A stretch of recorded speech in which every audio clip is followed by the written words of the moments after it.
Genesis 48. The time drawing nigh that Israel must die, having in the former chapter given order about his burial, in this he takes leave of his grandchildren by Joseph, and in the next of all his children. Thus Jacob's dying words are recorded, because he then spoke by a spirit of prophecy. Abraham's and Isaac's are not. God's gifts and graces shine forth much more in some saints than in others upon their deathbeds. The Spirit, like the wind, blows where it listeth. Jacob's last illness, 1689 BC. 1. And it came to pass after these things, that one told Joseph, Behold, thy father is sick. And he took with him his 2 sons, Manasseh and Ephraim. 2. And one told Jacob, and said, Behold, thy son Joseph cometh unto thee. And Israel strengthened himself, and sat upon the bed. 3. And Jacob said unto Joseph, God Almighty appeared unto me at Luz in the land of Canaan, and blessed me, and said unto me, Behold, I will make thee fruitful, and multiply thee, and I will make of thee a multitude of people, and will give this land to thy seed after thee for an everlasting possession. And now thy 2 sons, Ephraim and Manasseh, which were born unto thee in the land of Egypt before I came unto thee into Egypt, are mine. As Reuben and Simeon, they shall be mine. And thy issue which thou begettest after them shall be thine, and shall be called after the name of their brethren in their inheritance. And as for me, when I came from Padan, Rachel died by me in the land of Canaan, in the way, when yet there was but a little way to come unto Erath, and I buried her there in the way of Erath. The same is Bethlehem. Here I, Joseph, upon notice of his father's illness, goes to see him. Though a man of honor and business, yet he will not fail to show this due respect to his aged father. Verse 1. Visiting the sick, to whom we lie under obligations or may have opportunity of doing good either for body or soul, is our duty. The sick bed is a proper place both for giving comfort and counsel to others and receiving instruction ourselves. Joseph took his 2 sons with him, that they might receive their dying grandfather's blessing, and that what they might see in him and hear from him might make an abiding impression upon them. Note, 1. It is good to acquaint young people that are coming into the world with the aged servants of God that are going out of it, whose dying testimony to the goodness of God and the pleasantness of wisdom's ways may be a great encouragement to the rising generation. Manasseh and Ephraim, I dare say, would never forget what passed at this time. 2. Pious parents are desirous of a blessing not only for themselves, but for their children. Oh, that they may live before God. Joseph had been, above all his brethren, kind to his father, and therefore had reason to expect particular favor from him. 2. Jacob, upon notice of his son's visit, prepared himself as well as he could to entertain him. Verse 2. He did what he could to rouse his spirits and to stir up the gift that was in him. What little was left of bodily strength he put forth to the utmost and sat upon the bed. Note, it is very good for sick and aged people to be as lively and cheerful as they can, that they may not faint in the day of adversity. Strengthen thyself as Jacob here, and God will strengthen thee. Hearten thyself and help thyself, and God will help and hearten thee. Let the Spirit sustain the infirmity. 3. In recompense to Joseph for all his attentions to him, he adopted his 2 sons. In this charter of adoption there is 1. A particular recital of God's promise to him, to which this had reference. God blessed me, verse 3, and let that blessing be entailed upon them. God had promised him 2 things, a numerous issue, and Canaan for an inheritance, verse 4. And Joseph's sons, pursuant hereunto, should each of them multiply into a tribe, and each of them have a distinct lot in Canaan, equal with Jacob's own sons. See how he blessed them by faith in that which God had said to him. Hebrew 11:21. Note, in all our prayers, both for ourselves and for our children, we ought to have a particular eye to and remembrance of God's promises to us. 2. An express reception of Joseph's sons into his family. Thy sons are mine, verse 5, not only my grandchildren, but as my own children. Though they were born in Egypt, and their father was then separated from his brethren, which might seem to have cut them off from the heritage of the Lord, yet Jacob takes them in, and owns them for visible church members. He explains this at verse 16, "Let my name be named upon them, and the name of my fathers," as if he had said, "Let them not succeed their father in his power and grandeur here in Egypt, but let them succeed me in the inheritance of the promise made to Abraham, which Jacob looked upon as much more valuable and honorable, and would have them to prize and covet accordingly." Thus the aged, dying patriarch teaches these young persons, now that they were of age, being about 21 years old, not to look upon Egypt as their home, nor to incorporate themselves with the Egyptians, but to take their lot with the people of God, as Moses afterwards in the like temptation, Hebrew 11:24-26. And because it would be a piece of self-denial in them, who stood so fair for preferment in Egypt, to adhere to the despised Hebrews, to encourage them he constitutes each of them the head of a tribe. Note, those are worthy of double honor who, through God's grace, break through the temptations of worldly wealth and preferment, to embrace religion in disgrace and poverty.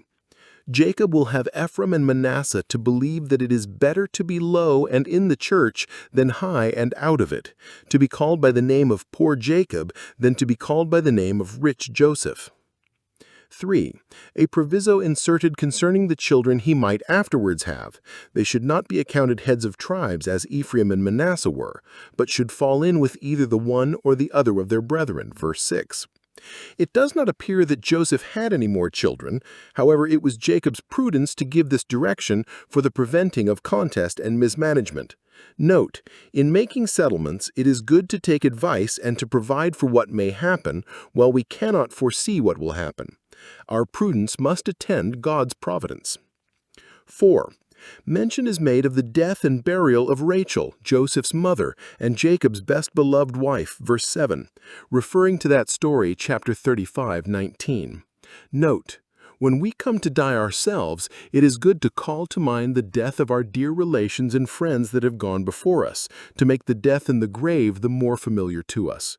See Numbers 27:13. Those that were to us as our own souls are dead and buried, and shall we think it much to follow them in the same path? 2. The removal of dear relations from us is an affliction the remembrance of which cannot but abide with us a great while. Strong affections in the enjoyment cause long afflictions in the loss. Jacob blesses the sons of Joseph. Jacob's dying prophecy, 1689 BC. And Israel beheld Joseph's sons and said, "Who are these?" And Joseph said unto his father, "They are my sons, whom God hath given me in this place." And he said, "Bring them, I pray thee, unto me, and I will bless them." Now the eyes of Israel were dim for age, so that he could not see. And he brought them near unto him, and he kissed them and embraced them. And Israel said unto Joseph, I had not thought to see thy face, and lo, God hath showed me also thy seed. And Joseph brought them out from between his knees, and he bowed himself with his face to the earth. And Joseph took them both, Ephraim in his right hand toward Israel's left hand, and Manasseh in his left hand toward Israel's right hand, and brought them near unto him.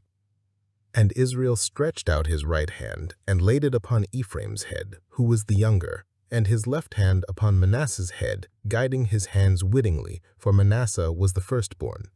And he blessed Joseph, and said, God, before whom my fathers Abraham and Isaac did walk, the God which fed me all my life long unto this day, the angel which redeemed me from all evil, bless the lads, and let my name be named on them, and the name of my fathers Abraham and Isaac, and let them grow into a multitude in the midst of the earth. And when Joseph saw that his father laid his right hand upon the head of Ephraim, it displeased him, and he held up his father's hand to remove it from Ephraim's head unto Manasseh's head. And Joseph said unto his father, Not so, my father, for this is the firstborn. Put thy right hand upon his head. And his father refused, and said, I know it, my son, I know it. He also shall become a people, and he also shall be great. But truly his younger brother shall be greater than he, and his seed shall become a multitude of nations. And he blessed them that day, saying, In thee shall Israel bless, saying, God make thee as Ephraim and as Manasseh. And he set Ephraim before Manasseh. And Israel said unto Joseph, Behold, I die, but God shall be with you, and bring you again unto the land of your fathers. Moreover, I have given to thee one portion above thy brethren, which I took out of the hand of the Amorite with my sword and with my bow. Here is 1.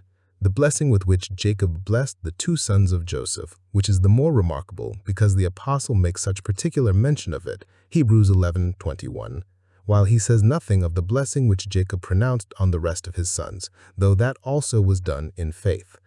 Observe here 1. Jacob was blind for age, verse 10. It is one of the common infirmities of old age. Those that look out at the windows are darkened, Ecclesiastes 12:3. It is folly to walk in the sight of our eyes and to suffer our hearts to go after them, while we know death shortly will close them, and we do not know but some accident between us and death may darken them. Jacob, like his father before him when he was old, was dim-sighted. Note that 1. Those that have the honor of age must with therein be content to take the burden of it. 2. The eye of faith may be very clear even when the eye of the body is very much clouded. 2. Jacob was very fond of Joseph's sons. He kissed them and embraced them. Verse 10. It is common for old people to have a very particular affection for their grandchildren, perhaps more than they had for their own children when they were little, which Solomon gives a reason for in Proverbs 17:6. Children's children are the crown of old men. With what satisfaction does Jacob say here, verse 11, I had not thought to see thy face, having many years given him up for lost, and lo, God has shown me also thy seed. See here, 1. How these two good men own God in their comforts. Joseph says, verse 9, they are my sons whom God has given me. And to magnify the favor, he adds, in this place of my banishment, slavery, and imprisonment. Jacob says here, God has shown me thy seed. Our comforts are then doubly sweet to us when we see them coming from God's hand. 2. How often God, in his merciful providences, outdoes our expectations and thus greatly magnifies his favors. He not only prevents our fears, but exceeds our hopes. We may apply this to the promise which is made to us and to our children. We could not have thought that we should have been taken into covenant with God ourselves, considering how guilty and corrupt we are. And yet, lo, he has shown us our seed also in covenant with him. 3.